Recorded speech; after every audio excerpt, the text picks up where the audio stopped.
with, but it's going to be into a very difficult matchup, into that Thresh, who can easily flay him back the moment he tries to jump in, even grab him before he's able to actually do anything. This Graves could actually be the pick for Kanavi. He said, hey, look, you need a bit of AD damage. You're very AP based right now. You want something that's a bit more parry orientated, and it is. It's going to be Kanavi going back towards this Graves. Now, just a reminder to folks, Kanavi used to originally run this with Smite Ignite Graves. So there is always a potential for us to see that little bit of spice coming in, but I definitely think this is kind of your best pick here for Kanavi with so many junglers banned away and needing that AD damage. It does make a lot of sense. The only problem is that Graves, there's a reason he's falling out of meta. It's because we're not getting him the opportunity to just snowball ahead by invading, clearing camps, getting this big advantage for himself. That way, the camps aren't respawning as fast. They aren't giving you as much of a lead, and it means that when you come into these matchups, he's going to need... Into game 2 against RA, they are looking to see if they can scale into this game and be able to win it out late.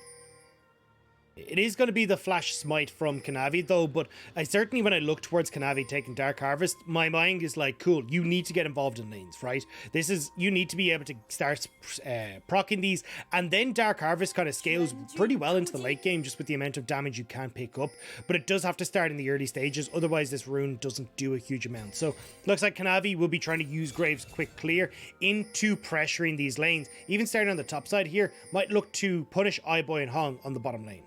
I like this answer on the side of Rare Adam, because you can look at the Keystone from Leyan. He's gone for the Predator, which you often do see, well, I mean, kind of like back and forth dependent on for the jungle of Volibear. But this, to me, indicates that he expects Kanavi to be looking for a lot of these early plays, as you were talking about there, Dagda, that he expects to have to compete against Kanavi in laning and in ganking. Also gives him the opportunity to actually like go aggressive onto Kanavi, right? Because when you see the Graves, it used to be that phase rush rune that you would take quite a bit, because hey, look, you know, you get multiple, or get that 3 shots off very, very quickly, and then you can zoom away from any sort of pressure that you have. But if you're going to take this Dark Harvest, a Predator can allow some aggressive trades from Leyan, and if Leyan can close that gap with the CC, with the AP damage, he can actually trade very effectively against Kanavi. And hell, if you got FoFo who's following up, even Cube is following up, that could be Kanavi dead very, very quickly. Especially because this is another composition where if you look at how RA are going to function, every single one of these members of RA can dive into the backline, can dive onto Kanavi, onto Loken, and make sure that they're all a part of that snowballing wrecking ball unit that is killing everyone. Well, right now, Yagao is kind of under a bit of wrecking ball pressure from FoFo. This is what we're talking about, that lane bully that gives so much control over towards Rare Adam when it comes towards these early scuttles and also these early objectives. And I'm expecting this to try and continue, and maybe even seeing a bit of roaming coming out from FoFo as well. Has the electrocute, wants to try and make aggressive moves in the early stages. Kanavi, he talks about him maybe moving down here to try and make some sort of play on towards Rare Adam's bot side. He has been spotted here. A lot of minions here that are going to start pouring on to this tower. Even though iBoy, Hong, they're pretty healthy. It's going to be the smoke screen, looking to see if they can at least get on top of them. They will be safe and be able to see if they can keep alive this bot lane. I'm actually kind of surprised when I've seen FoFo TP, right? Yagao has no mana. You can potentially fight this, though you don't have your jungler there, as maybe we're actually just going to see Leyan start to move down, and maybe they look for the play after the fact. Could look to see if they can fight around the Scuttle Crab, but there's so much denied there from iBoy by Kanavi. Just being in the bot lane, you can see Leyan's like, all right, you know what, there's no feasible way we can even contest the Scuttle Crab. And that's why I'm kind of surprised that like Rare Adam kind of just let it go towards the wayside, right? Because you could see Yagao wasn't in a position to try and TP down. FoFo could have just gone down towards this bottom side, turned that play around, have Leyan try and run in, and there's not a huge amount of escape tools there for like Loken. Doesn't have anything like the cleanse, he'd have to burn his flash, and you guarantee that iBoy isn't falling massively far behind. Now instead, he's going to have a level disadvantage, he's down in gold, and it's going to be a long time before iBoy is able to try and fight back here. You can see almost a 300 gold lead for Loken simply because of the lost wave.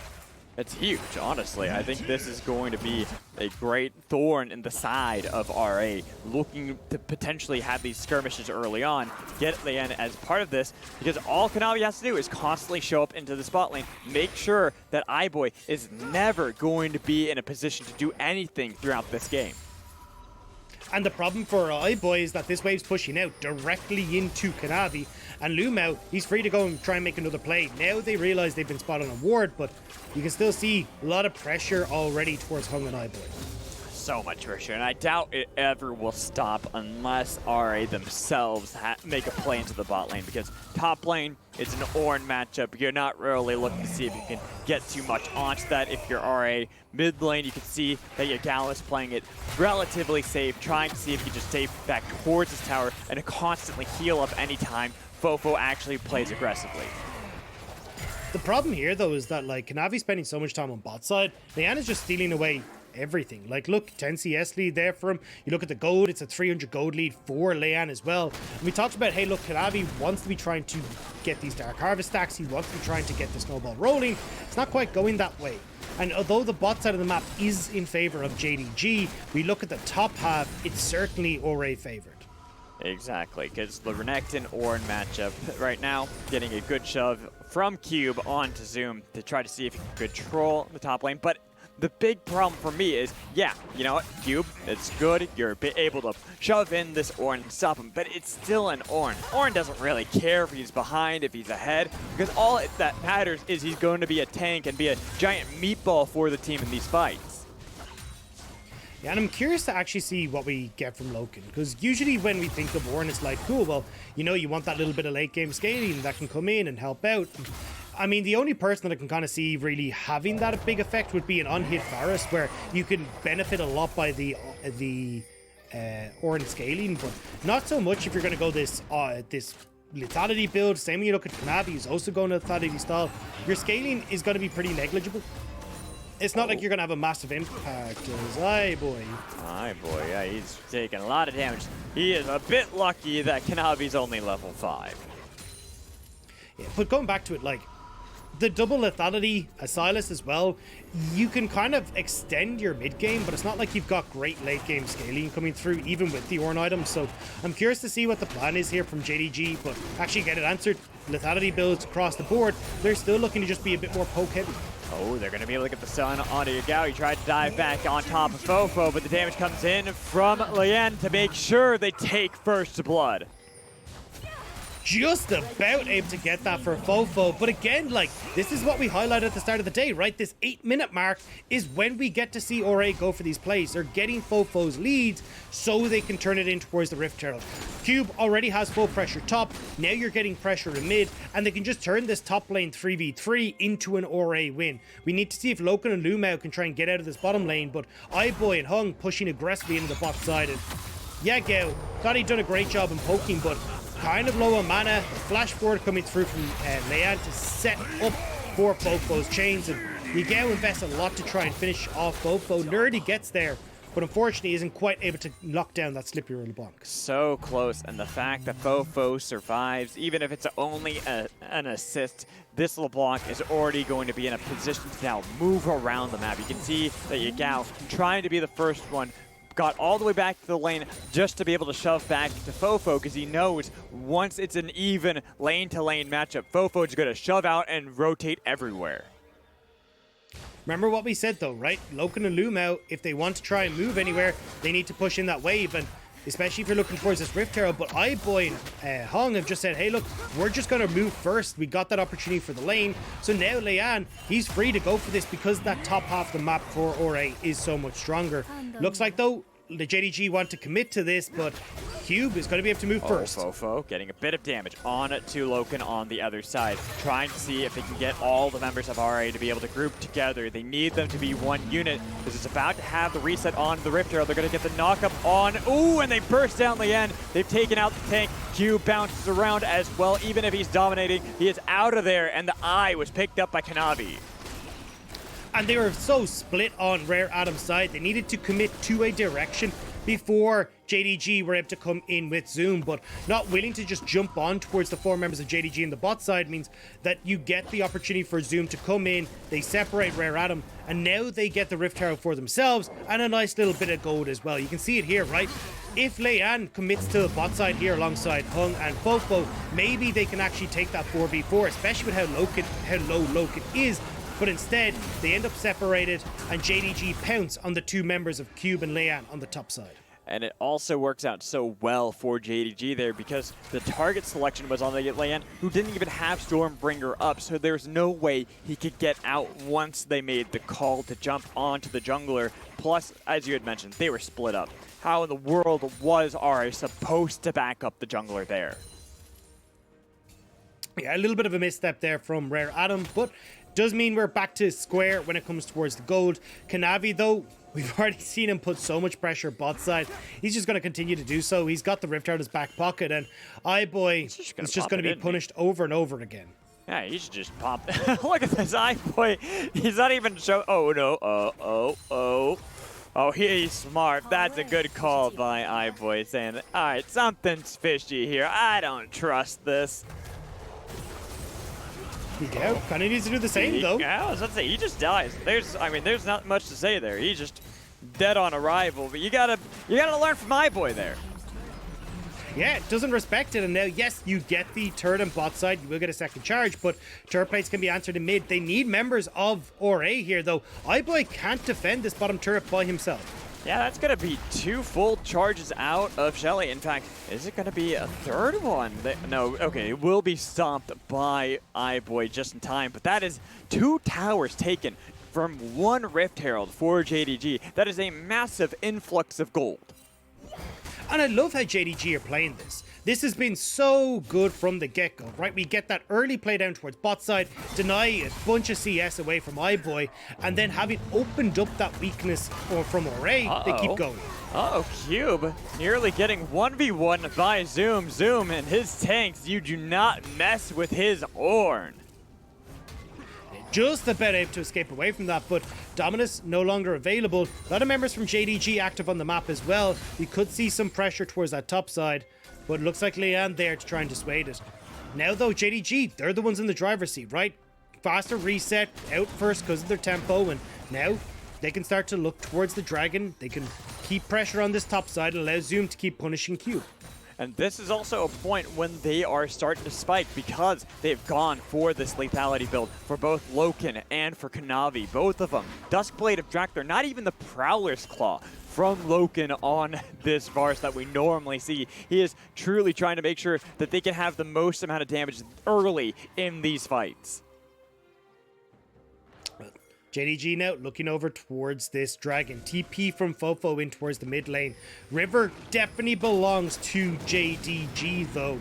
Especially as you can see Yagao pushing at that bot side. Leyan starting to move in. The thing is though, like you don't really have pressure here. You can try and maybe look for a bit of burst damage from FoFo, but an actual fight seems a bit out of range. Oh, right now it looked like another split fight for RA. They peel off just in time. The TP scares them, and that is 2 dragons picked up by JDG with relative ease. And here's the thing, I don't mind FoFo trying to go for this kind of flank maneuver, but Leyan certainly needs to be positioned with iBoy and with Hung. And it's something that we kind of touched on the last game with the Volibear, is that he's great when he's able to come in and kind of be the, if you can get him on the flank, but he's just as good if he's working as that secondary engage tool, right? Providing a front line for iBoy and Hung when Cube isn't able to get there. Oh, quickness, spot lane. Both of them running, pretty much seeing who's the faster of the 2, and all the while, because there's so much committed, Yagao's absorbing a lot of pressure here. He might have died twice, but every time a play is attempted on him, Rare Atom, they forfeit plays elsewhere, which JDG are punishing him for. Yeah, and this is the thing, JDG, as we said, they're playing this incredibly well. Getting that pressure on towards bot side, they get 2 towers out of that play on towards iBoy. We got Kanavi now, who's very much accelerated in this game as well, thanks to being a facilitator towards Loken. So when we look towards the ability for Kanavi to have an impact with just the amount of gold he's had, he's going to be pretty damn good. Especially when you look at like FoFo, who's going to be relatively untanky. iBoy as well, who's got to play this short range. If Kanavi has access to either of these champions, he can look to burst them out. But it can, and I'm just watching to see what Rare Atom are going to do to be able to see if they can bring back this game. It seems that they want to set up these picks, but each time it's read like a book by JDG, always thwarting them, always playing this one cautiously, because why do they need to play too aggressively if they are in full control of how the map works? And this is where JDG are far more comfortable, right? Where they're not really at the opportunity getting picked off by their opponents. Like, they're moving as a group versus trying to find that vision control back, where oftentimes we see LvMao going that bit too far forward and getting caught out. Yagao as well doing a great job of keeping the side lanes in control, and it means that as we start to get towards this next Rift Herald, JDG, priority mid, control the river, they can move over. They move over, they're starting to get a lot of damage. They even use this chain of corruptions just to force back iBoy and Hong, making it so that they have to play so passively. As this turret is nearly taken down, there's a Rift Herald up if they want to be able to get that. They don't really need to pressure anything immediately. Yeah. And actually, as I said, you know, control of river for JDG, actually a large portion of it is already favored, especially they've got that scuttle crab there as well. So now Kanavi spots Cube out as JDG not really in a position to move over towards Rift Herald. Is actually going to be a Rare Atom pickup. I kind of like this from Rare Atom because this is my problem with JDG right now. While they don't have to play aggressively, their build speaks otherwise to me. Seeing 2 Duskblades in their inventory when we know that Leyan's going to get really tanky. We know Cube eventually is going to be that bruiser who will be able to absorb a lot of the poke coming in from JDG. I need to see them utilizing this lethality soon. Otherwise, I just worry that they're not going to have enough damage to take down this bear. They will have a lot of burst damage for backliners. Like, as we said, iBoy, FoFo, if you get hit by, you know, Blighted Quivers shot, plus you've got the Kanavi ultimate, you're probably going to go down, or at least to pretty much below 100 HP. Sure. The bigger issue, though, as you said, is like, if a lot of that damage being sent into the front line, then that becomes a problem. And iBoy, with the build he's gone, is certainly looking to play this more front to back style, right? He wants to try and use the Kraken Slayer on towards Zoom. He's not going the Gale Force build, which is more of that assassination mobility style. So now you're in this situation where Ornn are like, cool, we're just going to match you front to back. Your lethality is going to be dumped in towards Frozen Fist, in towards Dead Man's Plates, or in towards Thornmails that are going to be picked up by Cube. Like, a lot of it is just not going to work because the lethality just won't scale particularly effectively. Exactly. I need to see JDG soon play proactively, find plays, find picks, because even though they have these scaling options, they've got the 2 dragons, and they're already starting to see if they can rotate around towards the dragon pit on the bottom half of the map. I need to see them make sure they can at least contain RA away from ever getting close to these objectives, because right now RA are doing a great job at forcing them back instead. And Rift Herald goes down in mid to do just that. 15 seconds until this dragon. You've got JDG who have all started to mix up in this mid lane, which gives the opportunity for Ornn to move in. FoFo as well, try to see if he can dart in and get some poke damage off before this fight actually starts.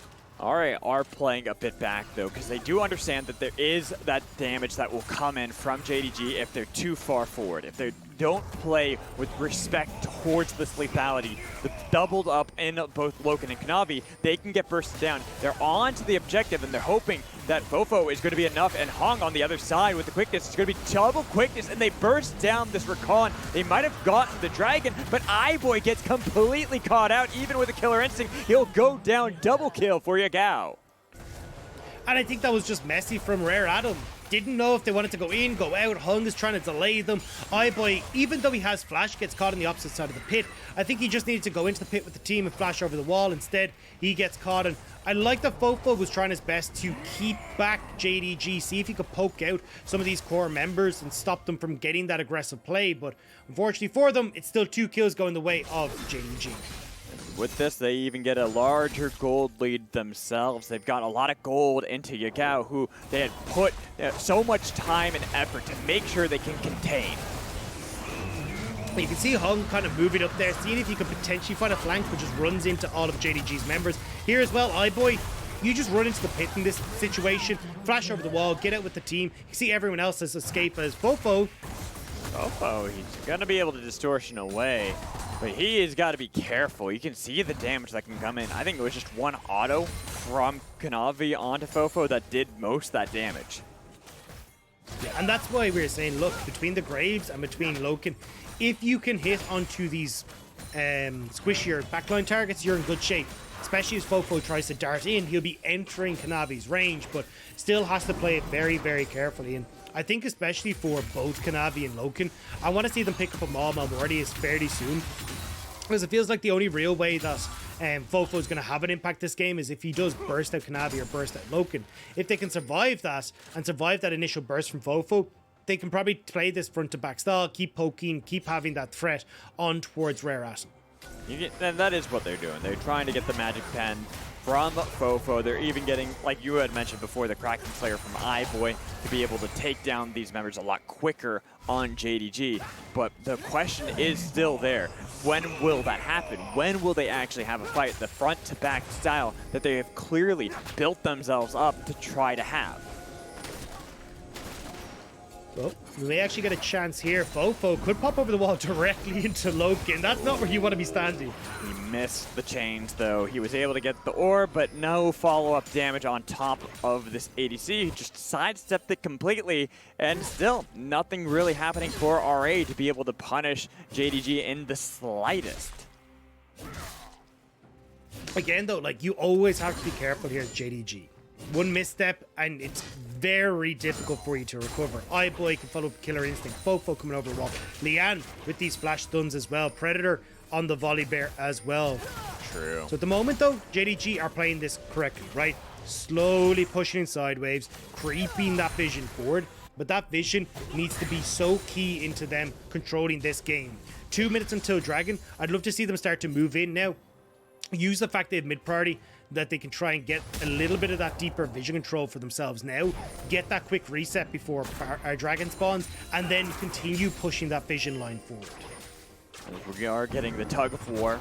Good wards coming in from Kanavi. Even having, I like this Edge of Night, just to make sure it's that much more difficult to actually see if you can assassinate him, because he has got a big target on his back. Same with Loken. I wouldn't be surprised, actually, if we even see Loken go for an Edge Knight himself, just to make sure it is that much more difficult for RA to actually assassinate him. Yeah, exactly. Anything at all. Like we were kind of talking about the Hex Drinker. I think Edge of Night fits that as well. Just making sure that FoFo has the most difficult time. Because as we said, look, FoFo has been the mainstay carry for Rare Atom. And if you're making his life difficult, you're making Rare Atom's life difficult. And especially in this kind of scenario where we're talking about, you've got this Lethality kind of poke style coming through from Kanavi, coming through from Loken, but also a hell of a lot of burst potential. If you aren't being burst out, it gives you the opportunity to turn that around on towards FoFo. Exactly, and they are close to it. They are starting to get these ornaments. They're getting the Ornn upgraded items so they can have even more burst potential themselves. You can see there's 2 lethality items on their side besides just the Duskblade, the Edge Knight, Serpent's Fang, getting this extra bit of damage. So no matter what, they are going to be able to constantly harass RA members. Even Leyan takes a good amount of damage from these piercing arrows if he's not careful enough. Deep TP coming through from Yagao, though. That was nearly a bit dangerous, but we'll steal away the quickness from Hong as we look at where FoFo is, right back in base, trying to see if maybe he can TP here. We'll go towards the minions. Might be able to cut off parts of JDG here as they look to re-enter the river. But he was spotted out by that control ward right there outside of the lane. It has been the Dragon started up by JDG. They're trying to see if they can force in Rare Atom. They want to be able to get the fight. It's going to be the fight secured with the Stormbringer over the wall as they drag back in Cube. They even have the huge ultimate trying to see if it can separate RA members. Yagao wants to be able to pick off FoFo running away. Has that distortion possibility, but he doesn't. He wants to be able to regroup with the team. 4 members of RA are completely split apart. They're just getting chased away completely. iBoy gets bounced around. He's the easy target. Kanavi immediately assassinates him with 1 auto attack slap. Yeah, and iBoy getting caught out there. I'm not sure if the Blastcone, actually no, Blastcone's about to spawn, so it wasn't a mess up there. But either way, they get caught. JDG now on towards Baron. Here's the TP in from Zoom as well. 50% on to the Baron. They have Leyan, who's still here, but he does not have the ult to be able to enter the pit. He's trying desperately. He's bounced around. It's FoFo, and they couldn't get it, but they got the kill onto the bear as Hong gets killed off by collateral damage. FoFo tries to run away, but Yagao, he wants to be able to get his revenge from the laning phase with Kanavi here as well. That is a lot of damage, and he's the true assassin. Not able to finish off Kanavi, and now Baron up a 6,000 gold lead for JDG as well. They are firmly in the driver's seat of this game, and it feels like it's only a matter of time until they can close this one out. This is a great turnaround from game 1 to 2 by JDG. And we talked about when you don't have a mistake like you did with the Scuttle Crab, like you in this game, they were able to turn everything around in the early game to a point where there's just nothing really RA can do to come back from this. Yeah, you can see there, everyone jumps on towards Leyan to stop the Volibear getting into the pit with the smite.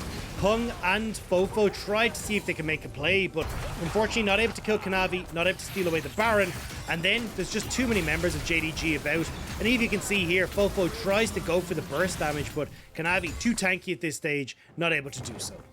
It's one of those things, you think he's not that tanky, but it is Graves. He is able to get so much damage. And with the help of that Edge of Night too to survive, now they've got Baron, they've got a 7,000 gold lead. It's a quick game 2 already, and it's JDG who want to force a game 3 against RA.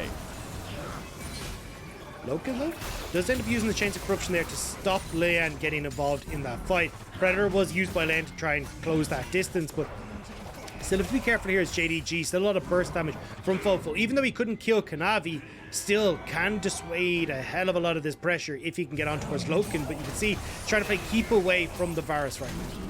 Feels like Rare Atom, they have so little they can do in this, and JDG are playing patiently. There's no rush for them anymore. Not when they have this huge lead to be able to deal with here. It's 26 minutes into the game. They've taken mid lane completely out. Bot lane soon to fall as well, with Rare Atom only watching on in horror. Yeah, the base is going to disintegrate here, and now they got the minions and the Barons. They've got that big beefcake and Zoom. They can look to take these Nexus turrets. I don't know what Rare Atom can do to be able to actually stop this. Look at the damage onto Cube. He had to go golden to be able to survive, and here's the call of the Forge God, going to be able to get the knockup on the Leyan, and they burst him down. Cube is still alive, but he was only able to get Kanavi in the back line. They still have a huge fight from JDG, chasing down the members of Rare Atom underneath their Nexus turrets. They fall easily. iBoy is getting chased down by Zoom on the other side. Tank versus ADC. He might have built to be able to cut down tanks, but he is cut down by an arrow, and game 2 is picked up by JDG.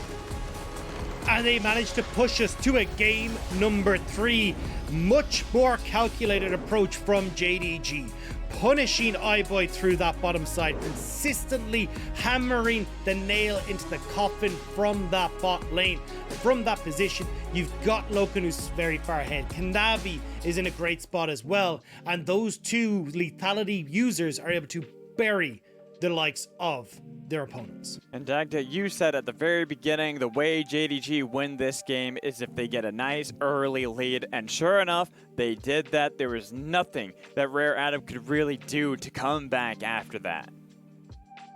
Yeah, there was just so little. Like, iBoy had already been set super far behind, and we were kind of talking about in the early stages, hey look, I really think FoFo could have TP'd down to this play, dissuaded a lot of this early aggression. Yes, it would have given up a little bit of lane advantage for FoFo, but I think securing that early lead, or at least that early ease of access to the lane for iBoy was far more important, and also the opportunity to potentially turn that play around. But unfortunately, that was not to be the case, and it means that in the grand scheme of things, the hole that was left by JDG in that bottom side lets 2 towers off of the Rift Herald play. Then suddenly there's a lot more gold that's been fluxed out across the map as well, as they start to take towers left, right, and center.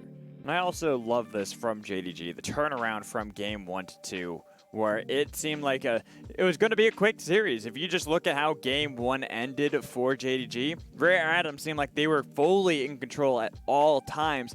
And normally with that kind of series, it's hard to bounce back. It's hard to figure out how you want to approach game 2. But JDG clearly knew how to. And Kanavi on his typical Graves, being able to have that still in the pocket, worked out amazingly for them. Especially with the amount of pressure that was put his direction, right? Almost completely banned out. We talked about how many of those champions were banned away. And he still manages to bring out the Graves and look good on it. And again, it was more so just the game plan from JDG paying off dividends, right? Punish iBoy through this bottom side of the map. We talked about how, look, honestly, for iBoy, you need something that's going to be able to withstand the Varus. I don't think Kaisa was the call. We see that Loken just gets too much control in that bottom lane, can contest that level 1. It's one of the few champions, actually, that can contest Kaisa level 1 because of the hail of arrows. And it just means that you're able to get control. Kanavi plays very well down towards it, and JDG run away with the game. Exactly. It was one of those picks that we just kind of have to question. It's sure it is a comfortable pick for iBoy, but that is one of those lanes that is just so difficult to actually deal with. And Kanavi made sure that was even more of a case constantly, and pretty much just pitched the tent into the bot lane, said, all right, you're not actually going to be able to play this game. Yeah, and it kind of felt like there was just nothing from Rare Adam to try and break that. So I think definitely coming into game number 3, we'll have to see if Rare Adam will be able to control Kanavi that little bit more. They said in their opening segment that was what they needed to do. They definitely didn't manage to do it this game. Exactly, but we get a game 3, another one for the day to start off week 5. Stick around, we'll be right